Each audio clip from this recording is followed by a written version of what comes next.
প্রিয় শিক্ষার্থীরা, আশা করি তোমরা যে যেখানে আছো সুস্থ আছো এবং নিরাপদে আছো, এই প্রত্যাশায় আমি আজকের ক্লাস শুরু করতে যাচ্ছি। এফএক্স বক্ররেখার xy বিন্দুতে ঢাল কত? এই dy/dx দ্বারা এফএক্স বক্ররেখার xy বিন্দুতে স্পর্শকের ঢাল নির্দেশ করে এবং x অক্ষের সাথে স্পর্শক যদি সমান্তরাল হয় অথবা y অক্ষের উপরে লম্ব হয় তাহলে dy/dx = 0 হয়। আরো বলেছিলাম যে x অক্ষের উপরে যদি লম্ব হয় কে স্পর্শক, x অক্ষের উপরে লম্ব হলে y অক্ষের সমান্তরাল হয় এবং সেই y অক্ষের সমান্তরাল হলেও স্পর্শকের ঢাল dy/dx = কত হবে? ইনফিনিটি, অথবা dx/dy = 0 হবে। এরপরে তোমাদেরকে দেখিয়েছিলাম যে x অক্ষের ধনাত্মক দিকের সাথে যদি স্পর্শক 45 ডিগ্রি কোণ উৎপন্ন করে তাহলে dy/dx = 1 হয় এবং স্পর্শক যদি অক্ষদ্বয়ের সাথে সমান সমান কোণ উৎপন্ন করলে অথবা অক্ষদ্বয় থেকে যদি সমান সমান অংশ ছেদ করে তাহলেও dy/dx = কত হবে? ±1। এই সূত্র চারটি আমি গত ক্লাসে আলোচনা করেছিলাম এবং এই সূত্রগুলোর আলোকে তোমাদের কতগুলো অঙ্ক করে দিয়েছিলাম। আজকে আরো দুটি সূত্র আমি তোমাদের দেখাবো। আমরা জানি যে কোন সরল রেখার ঢাল যদি m হয় তাহলে আমাদের ওই সরল রেখার সমীকরণটা কত হবে? y - y - y1 = m × x - x1। সরল রেখা অধ্যায়ে আমি দেখিয়েছিলাম যে কোন রেখার ঢাল m এবং রেখাটি যদি x1 y1 বিন্দু দিয়ে যায় তাহলে সরল রেখাটার সমীকরণ হবে কি? y - y1 = m × x - x1। আমি আবারও বলছি, একটি সরল রেখা একটা নির্দিষ্ট বিন্দু x1 y1 দিয়ে যায় এবং রেখাটির ঢাল যদি m হয় তাহলে সরল রেখার সমীকরণ হয় y - y1 = m × x - x1। আশা করি তোমাদের এটি মনে আছে। তো স্পর্শক কি? স্পর্শক কি বক্ররেখা না সরল রেখা? তো বলতে পারো? স্পর্শক হচ্ছে সরল রেখা। স্পর্শক সরল রেখা। তো দেখো, এই যে একটি তোমাদের সামনে এটি একটা আঁকা হলো, এটি কি? এটি একটি বৃত্ত। বৃত্ত কি সরল রেখা না বক্ররেখা? সরি, এটি একটা বৃত্তের চিত্র, তাই না? এটি একটি বৃত্তের চিত্র। তো এই বৃত্তে আমরা যদি একটা স্পর্শক আঁকি, দেখো এইটি একটি স্পর্শক আঁকে। এই স্পর্শকে যদি এই যে বিন্দুটা এই বক্ররেখা, এটার সমীকরণ হচ্ছে কি? y = fx। বৃত্ত যেহেতু একটি বক্ররেখা, এটিকে আমরা y = fx সমীকরণ আকারে প্রকাশ করতে পারি। আচ্ছা, এই বৃত্তের উপরে এখানে একটা বিন্দু আছে, মনে করো সেই বিন্দুটার স্থানাঙ্ক হচ্ছে x1 y1। তার ঢাল যদি m হইতো তাহলে এটি হয়তো সমীকরণ হয়তো y - y1 = m × x - x1। এই যে দুটো রেখা, এটির ঢাল হচ্ছে m, এটির ঢাল হচ্ছে m'। তাহলে এই দুটা রেখা পরস্পর কি হচ্ছে? লম্ব হচ্ছে। লম্ব হলে আমি তোমাদেরকে আবারও বলে দিচ্ছি যে এইটাকে তোমরা m হিসেবে চিন্তা করো। এটি m, এটি m', তাহলে দেখতে সুবিধা হবে। তাহলে এই রেখার উপর লম্ব রেখার সমীকরণ কি হবে? এই দুটা রেখা যদি পরস্পর লম্ব হয় এদের ঢাল দ্বয়ের গুণনফল কত হচ্ছে? -1। কাজেই এখান থেকে আমরা m' সমান কত পাবো? m' সমান -1/m। তাহলে লম্ব রেখা তো এই বিন্দু দিয়ে যাচ্ছে, তার ঢাল হচ্ছে -1/m। তখন এই রেখার সমীকরণ কি দাঁড়ায় আমাদের? অর্থাৎ লম্বের সমীকরণ দাঁড়াবে y - y1 = -1/m x minus 1/m x into x minus x1। এখন স্পর্শকের ঢাল sir m into m prime minus 1 এটা একটু বুঝুন না। এই যে m ইন্টু m প্রাইম সমান কত হয়? -1। এটি কোথা থেকে আসলো? সরল রেখা অধ্যায়ে তোমাদের নিশ্চয়ই মনে আছে যে দুটা রেখা যদি পরস্পর লম্ব হয় তখন তাদের ঢালদ্বয়ের গুণনফল কত হয়? -1। তো একটা রেখা, এখানে একটি রেখার ঢাল হচ্ছে m, আর একটি রেখার ঢাল হচ্ছে m প্রাইম। যেহেতু এই দুটা পরস্পর লম্ব, কাজেই এদের ঢালের দ্বয়ের গুণনফল কত হবে? -1, অর্থাৎ m into m prime equal to -1। তাহলে এখান থেকে m প্রাইম সমান কত পাই? -1/m। এখন যদি এই রেখাটা যদি স্পর্শকের সমীকরণ হয়, এটা একটা সরল রেখার সমীকরণ, তার উপরে লম্ব রেখার সমীকরণ কত হবে? লম্ব রেখাটা যদি ওই একই বিন্দু দিয়ে যায় তাহলে সেই একই বিন্দুতে লম্ব রেখার সমীকরণ হবে এটা, কারণ এই m এর পরিবর্তে তখন এটা হয়ে যাবে -1/m। এগুলো আমি সরল রেখার কনসেপশন থেকে তোমাদেরকে জানালাম। এখন বলা হচ্ছে যে এটি একটা স্পর্শক, এই যে বক্ররেখা, এই বক্ররেখার সমীকরণ হচ্ছে y = fx, আর এটি একটি তার স্পর্শক। তাহলে এই স্পর্শকের ঢাল কত হবে? dy/dx। তাহলে এই স্পর্শকের সমীকরণ কত হবে? এখানে m এর পরিবর্তে আমরা dy/dx বসাবো। এই জন্য স্পর্শকের সমীকরণ হয়ে গেল কত? y - y1 = dy/dx * x - x1। আমি আবার বলছি যে y = fx বক্ররেখার x1 y1 বিন্দুতে স্পর্শকের সমীকরণ হবে কত? y - y1 = dy/dx * x - x1। এটি স্পর্শক, এই স্পর্শকের উপরে এটি হচ্ছে কি? লম্ব। তো স্পর্শ বিন্দুতে স্পর্শকের উপর লম্ব রেখাকে বলা হয় অভিলম্ব। আমি আবার বলছি, কোন বক্ররেখার স্পর্শ বিন্দুতে স্পর্শকের উপরে অঙ্কিত লম্ব রেখাকে বলা হয় অভিলম্ব। তাহলে এটি যদি স্পর্শকের সমীকরণ হয় তাহলে অভিলম্বের সমীকরণ কত হবে? অভিলম্বের ঢাল হবে কত? তাহলে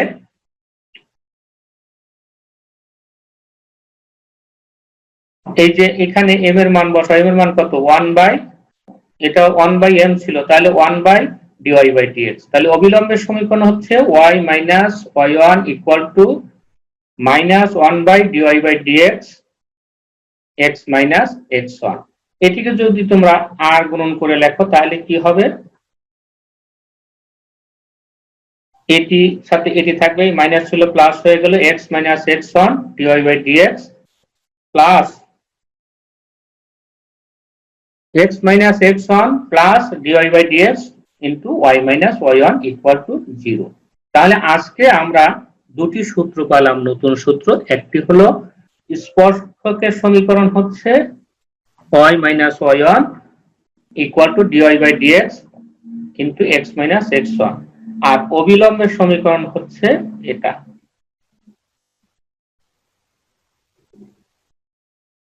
এটা x - x1 plus dy/dx y - y1 = 0।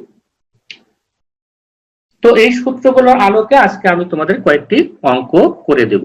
আজকের ক্লাসে প্রথম যে অঙ্কটি নেওয়া হয়েছে সেটি হলো 16 নম্বর। লক্ষ্য করো কি, y = x - 2 * x + 1 বক্ররেখাটির x = 2 বিন্দুতে স্পর্শকের ঢাল নির্ণয় করো। এই ধরনের অঙ্ক গত ক্লাসে আমি একটি করে দিয়েছিলাম, আজকেও ওই ধরনের একটি অঙ্ক করে দিচ্ছি। সমাধান: প্রদত্ত বক্ররেখার সমীকরণ আমরা লিখলাম, লেখার পরে এটিকে একটু সরল করি। সরল করলে হয় x² - 2x + x - 2। তো এটিকে যোগ বিয়োগ করলে হয় x² - x - 2। এখন যদি আমরা dy/dx করি, অর্থাৎ with respect to x we differentiate করলে কত হবে? dy/dx = x² কে ডিফারেন্সিয়েশন করলে 2x, আর -1 এটি 0 হয়ে গেল। এখন x = 2 বিন্দুতে ঢাল কত? x = 2 বিন্দুতে স্পর্শকের ঢাল dy/dx। এখানে এই x এর পরিবর্তে 2 বসাও, 2 বসালে কত হলো? 4 - 1 = 3। আর এটি হচ্ছে এই অঙ্কের অ্যান্সার। আশা করি তোমরা বুঝতে পেরেছো। এরপরে আমি 20 নাম্বার অঙ্ক নিয়েছি। -3 বিন্দুতে x² - y² = 5 বক্ররেখাটির স্পর্শকের সমীকরণ নির্ণয় করো। অর্থাৎ -3 বিন্দুতে এই বক্ররেখাটার স্পর্শকের সমীকরণ নির্ণয় করতে হবে। তো এই বক্ররেখার থেকে আমরা dy/dx নির্ণয় করব কত? এই -3 বিন্দুতে dy/dx এর মান নির্ণয় করব। তাহলে তো আমরা যে স্পর্শকের সমীকরণ আছে সেই স্পর্শকের সমীকরণের সূত্রের আলোকে অঙ্কটা করতে পারবো। তো আমরা লিখলাম প্রদত্ত বক্ররেখার সমীকরণ, এটি লিখলাম। এখন x এর সাপেক্ষে অন্তরীকরণ করো। x² কে অন্তরীকরণ করলে হয় 2x, আর y² কে অন্তরীকরণ করলে হয় 2y। যেহেতু এটা y, এজন্য আবার লিখতে হবে dy/dx। 5 কে ডিফারেন্সিয়েট করলে হয় 0। আমরা ডান পাশে লিখে দিলাম differentiating with respect to x। এখান থেকে আমরা এই -2x কে ডান পাশে আনলাম। তারপরে উভয় পক্ষকে যদি আমরা -2y দ্বারা ভাগ করি তাহলে কি হবে? x/y আসবে। এটা হলো dy/dx এর মান। তো এখানে তো কি আছে? x, y আছে। তাহলে আমাদের এই যে -3 বিন্দুতে আমাদের ঢাল কত হবে? এখানে আমরা x এর পরিবর্তে -3, y এর পরিবর্তে 2 বসাবো। বসিয়ে পেলাম কি? যে -3 বিন্দুতে স্পর্শকের ঢাল ইকুয়াল টু ঢাল dy/dx ইকুয়াল টু x এর মান হচ্ছে -3 আর y এর মান হচ্ছে 2। তাহলে এটি হচ্ছে আমাদের কি? dy/dx এর মান। এখন আমরা সূত্র জানি কি? যে x1 y1 বিন্দুতে স্পর্শকের সমীকরণ হচ্ছে y - y1 equal to dy/dx into x - x1। এটি হলো আমাদের সূত্র। এই সূত্র আমি পূর্ববর্তী স্লাইডে দেখিয়েছিলাম। এখন এই সূত্রের আলোকে আমরা লিখব যে সুতরাং -3 বিন্দুতে স্পর্শকের সমীকরণ কত হবে? -3 বিন্দুতে স্পর্শকের সমীকরণ হবে, এখানে y1 এর স্থলে বসাও 2 আর x1 এর স্থলে বসাও -3। আর dy/dx এর মান কত বের করেছি আমরা? -3/2। এখানে বসালাম। বসালে এখন আড়াআড়ি গুণন করো। আড়াআড়ি গুণন করলে কি হয়? এদিকে গুণন করলে হয় 2y - 4 ইকুয়াল টু মাইনাস আছে, -3 দিয়ে গুণন করলে -3x - 9। তারপরে -3x কে বাম পাশে নিয়ে আসলাম। আসলে -3x + 2y, 9 কে বাম পাশে আনলে প্লাস হয়ে যায়, 9 থেকে 4 বাদ দিলে 5 থাকে। আর এটি হচ্ছে আমাদের স্পর্শকের সমীকরণ। আশা করি তোমরা বুঝতে পেরেছো। এরপরে অঙ্কটি নেওয়া হয়েছে 21 নাম্বার। বলছে x² + y² -10x -8y + 16 = 0 বক্ররেখাটির 10-4 বিন্দুতে স্পর্শক ও অবিলম্বের সমীকরণ নির্ণয় করো। তো যে বক্ররেখাটি দেওয়া আছে সেই বক্ররেখাটি কিসের সমীকরণ? তোমরা কেউ বলতে পারবা? এই ধরনের সমীকরণ আমরা পড়েছি বৃত্ত অধ্যায়ে। এটি একটি বৃত্তের সমীকরণ। যদি এখানে তোমাদের এই প্রশ্ন সাথে কোনো সম্পর্ক আমাদের নাই, তারপর আমি তোমাদেরকে প্রশ্ন করলাম যে এটি কিসের সমীকরণ। অনেক সময় ভাইবা পরীক্ষায় আসতে পারে। এটি একটি বৃত্তের সমীকরণ। বৃত্ত একটি বক্ররেখা, তার 10-4 বিন্দুতে স্পর্শক ও অবিলম্বের সমীকরণ নির্ণয় করো। তো আমরা লিখলাম প্রদত্ত বক্ররেখার সমীকরণ কি? এটা। এখন এটাকে আমরা x এর সাপেক্ষে অন্তরীকরণ করব। অন্তরীকরণ করলে কি হয়? x² হয়ে যায় 2x, এটি হচ্ছে 2y dy/dx। আর x তো 1, এজন্য -10। আর y কে ডিফারেন্সিয়েশন করলে কত হয়? dy/dx। আর এটি হয়ে গেল 0। এখন এখান থেকে আমরা ডিওয়াই বাই ডিএক্স এর মান বের করবো। তার জন্য এই দুটোর থেকে আমরা কি করছি, ডিওয়াই বাই ডিএক্স কমন নিছি, আর এই দুটো ডান পক্ষে নিয়ে গেছি। -10 ছিল প্লাস হয়ে গেল, আর 2x ছিল -2x হয়ে গেল। তাহলে ডিওয়াই বাই ডিএক্স এর মান কত আসলো, এই 10 - 2x বাই 2y - 4, সরি 8। এখন এটার হরলবকে তুমি কি করো, 2 দিয়ে ভাগ করো, ভাগ করলে এটা আসলো।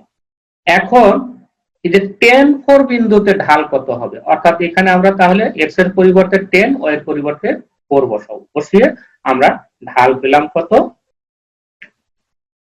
dy by dx equal to কত পেলাম, 5 - 10 divided by 4 - 4, আর 4 - 4 সমান কত, 0। আর 0 দিয়ে কোন সংখ্যাকে ভাগ করলে অসীম হয়ে যাবে, যদিও অসংজ্ঞায়িত, এখানে ম্যাথমেটিক্যালি ক্যালকুলেশনের সুবিধার্থে এটাকে আমরা ইনফিনিটি লিখেছি। তাহলে dy by dx equal to infinity, অতএব dx by dy equal to কত আসবে, 0। এখন আমাদের কি করতে হবে, স্পর্শকের সমীকরণ এবং অবিলম্বের সমীকরণ বের করতে হবে। কোথায়, 3 4 বিন্দু। তো আমরা জানি কি, বক্ররেখাটি 10 4 বিন্দুতে স্পর্শকের সমীকরণ কত হবে, এই যে সূত্রটা আমরা জানি, y - y1 equal to dy by dx into x - x1। তো এখন এই dy by dx এর মান তো ইনফিনিটি, ইনফিনিটির মধ্যে আমরা প্রবেশ করলে আর ফিরে আসতে পারি না। এই জন্য ইনফিনিটিকে এড়ানোর জন্য আমরা এটার উভয় পক্ষকে 1 by dy by dx দ্বারা গুণন করলাম। তাহলে এটার সাথে 1 by dy by dx আসলো, আর এটি কাটা গেল এখানে। এখন এই যে 1 by dy by dx, এটির পরিবর্তে লেখা যায় dx by dy। এখন এই dx by dy এর মান কত, পূর্ববর্তী স্লাইডে দেখালাম 0, তো 0 বসালাম, আর বসালে এটি আসলো। এই যে y1, এই y1 এর জায়গায় তোমরা 4 লিখে দাও। যারা অঙ্ক করতেছো তারা y1 এর স্থলে এখানে 4 লেখো, y1 না লিখে, কারণ আমরা একদিকে 10 4 বসাচ্ছি আর dx by dy এর মানও বসাচ্ছি। আমরা লিখবো 0 into y - 4 equal to x - 10, অর্থাৎ এখানে dx by dy এর মান আমরা 0 পেয়েছিলাম, 0 বসালাম, আর y1 এর মান হচ্ছে 4 বসালাম, x1 এর মান হচ্ছে 10। এটাকে গুণন করলে 0 হয়ে যায়, আর এটা থাকলো কি, x - 10। আমরা যদি এটাকে বাম পক্ষে নিয়ে আসি তাহলে কি হয়, x - 10 equal to 0। এটাই হচ্ছে আমাদের স্পর্শকের সমীকরণ। এখন আমরা অবিলম্বের সমীকরণ নেব। অবিলম্বের সমীকরণের সূত্র কি, অবিলম্বের সমীকরণের সূত্র হচ্ছে x - x1 plus dy by dx into y - y1। তো এটারও আমরা কি করি, dy by dx দ্বারা উভয় পক্ষকে ভাগ করি, ভাগ করলে এখানে এটার সাথে আসে 1 by dy by dx, আর এটা কাটা যায়, কাটলে এটা। এখন এটার পরিবর্তে আমরা লিখতে পারি কি, dx by dy। এখন তুমি x1 এর মান 10, y1 এর মান 4, আর এটার মান এই যে dx by dy এর মান 0 বসাও, বসালে কি আসছে দেখো, x - 10 into 0 plus y - 4 equal to 0। তো এটা টোটালি 0 হয়ে যায়, তাহলে আমাদের কি আসলো, y - 4 equal to 0। এটি হচ্ছে আমাদের অবিলম্বের সমীকরণ। আরেকটি অঙ্ক নিয়েছি, সম্ভবত এটি আজকে ক্লাসের শেষ অঙ্ক, যেটি ঢাকা বোর্ডে 2019 সালে পরীক্ষায় এসেছিল।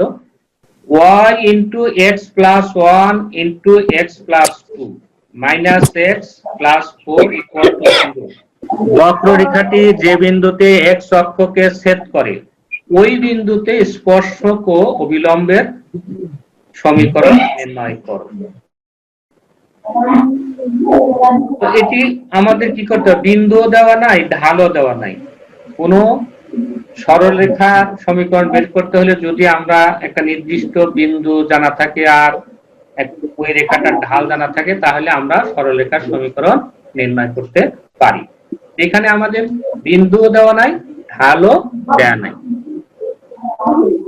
আমরা এই জন্য এখান থেকে প্রথমত বিন্দুগুলো বের করব। বিন্দুগুলো বের করার জন্য যেহেতু রেখাটা x অক্ষকে ছেদ করে, তাহলে x অক্ষকে ছেদ করলে ছেদ বিন্দুতে y এর মান কত হবে, 0। কাজে এখানে y এর মান 0 বসিয়ে আমরা x এর মান বের করব। প্রদত্ত সমীকরণটা আমরা 1 নাম্বার দিলাম। তারপরে বক্ররেখাটি এক্স অক্ষকে ছেদ করে বলে y ইকুয়াল টু 0, তাহলে এখানে 0 বসাও, 0 বসাইলে এইটা 0 হয়ে গেল, এই যে y এর মান 0 বিধায় এই টোটালি এটা 0 হয়ে গেল, থাকলো কি -x + 4 ইকুয়াল টু 0। এখান থেকে x ইকুয়াল টু আসলে কত 4, তাহলে y এর মান হচ্ছে 0, x এর মান হচ্ছে 4, তাহলে x অক্ষকে যেই বিন্দুতে রেখাটা ছেদ করে তার স্থানাঙ্ক কত হবে 40। কাজে আমরা লিখব বক্ররেখাটি x অক্ষকে 40 বিন্দুতে ছেদ করে। আমি আবারও বলছি, অঙ্কটা বেশ ইম্পর্টেন্ট, যে এই যে প্রদত্ত সরল রেখাটা কি বক্ররেখাটা x অক্ষকে ছেদ করে, x অক্ষের উপরে y এর মান 0, কাজে এখানে y এর মান 0 বসিয়ে আমরা x ইকুয়াল টু পেলাম 4। তো y এর মান 0, x এর মান 4, x এর মান আর y এর মান নিয়েই হয় বিন্দু, কাজে বক্ররেখাটা x অক্ষকে 40 বিন্দুতে ছেদ করে। তাহলে আমরা নির্দিষ্ট বিন্দুটা পেলাম। এখন আমাদের কি করতে হবে, dy/dx এর মান বের করতে হবে। এই জন্য আমরা আবার লিখি 1 নাম্বার থেকে কি পাই। 1 নাম্বার ছিল আমাদের এটা, তো এটাকে যদি আমরা x এর সাপেক্ষে অন্তরীকরণ করি তাহলে কি আসবে, এই যে দেখো এখানে y আর ইনটু এটা, এই দুটা গুণন আকারে আছে, অর্থাৎ ইউবি ফরম্যাটে আছে। অতএব ইউবি ফরম্যাটের যে সূত্র, সেই সূত্র অবলম্বনে আমরা এটাকে অন্তরীকরণ করব।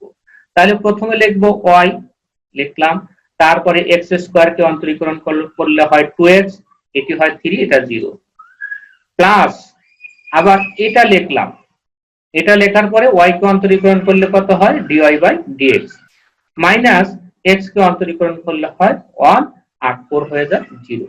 অতএব এই রাশিকে যদি আমরা x এর সাপেক্ষে অন্তরীকরণ করি তাহলে এটি পাই আমরা। এখন এখান থেকে আমরা dy/dx বের করি, আমরা সেটি দ্বিতীয় স্লাইডে অর্থাৎ পরবর্তী স্লাইডে দেখাবো। দেখো পূর্ববর্তী স্লাইডের শেষ ধাপটা আমি এখানে আবার লিখেছি তোমাদের সুবিধা। এখান থেকে dy/dx নির্ণয় করার জন্য আমরা এটি লিখলাম আর 1 কে ডান পাশে নিলাম প্লাস, এটি হয়ে গেল মাইনাস।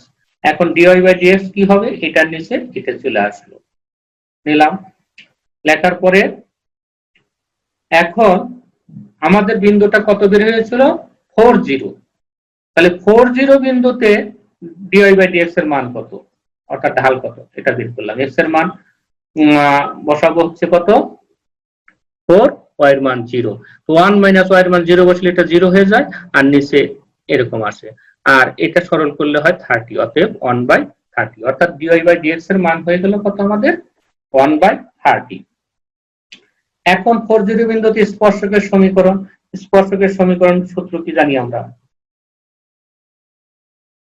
40 বিন্দুতে স্পর্শকের সমীকরণ সূত্র কি আমাদের, সূত্র দেখো কি আছে, এইটি হলো সূত্র, এই যে ডান পাশে লিখলাম কি y - y1 = dy/dx * x - x1। তাহলে আমাদের 40 বিন্দুতে যখন আমরা স্পর্শক বল সমীকরণ নির্ণয় করব তখন x এর পরিবর্তে 4, x1 এর পরিবর্তে 4 আর y1 এর পরিবর্তে 0 এবং dy/dx এর পরিবর্তে 1/30 লিখব। লিখলে দেখো কি আসে আমাদের, এই যে y - 0 = 1/30 x - 4। এটিকে সরল করো, সরল করলে কি আসে, এই এদিকে যদি আমরা গুণন করি 30y, আর এদিকে যদি আগে গুণন করা হয়েছে x - 4 = 30y। এখন 30y টাকে বাম পাশে নিয়ে আসো, আর এটি হচ্ছে আমাদের স্পর্শকের সমীকরণ। এবারে অবিলম্বের সমীকরণ নির্ণয় করব। অবিলম্বের সমীকরণ 40 বিন্দুতে অবিলম্বের সমীকরণ কত হবে, অবিলম্ব সমীকরণের সূত্র হলো কি এটি, x - x1 + dy/dx * y - y1 = 0। তো পূর্বের মতো এখানে আমরা x1 এর পরিবর্তে কত বসাবো 4 আর y1 এর পরিবর্তে 0, dy/dx এর পরিবর্তে 1/30 বসালে এটা আসলো। আর এটিকে সরল করলে কত হয়, যে 30 দ্বারা গুণন করো, 30x - 120 + y = 0। তা আর একটু সাজিয়ে লিখি 30x + y - 120 = 0, আর এটি হচ্ছে আমাদের এই অঙ্কের অ্যান্সার।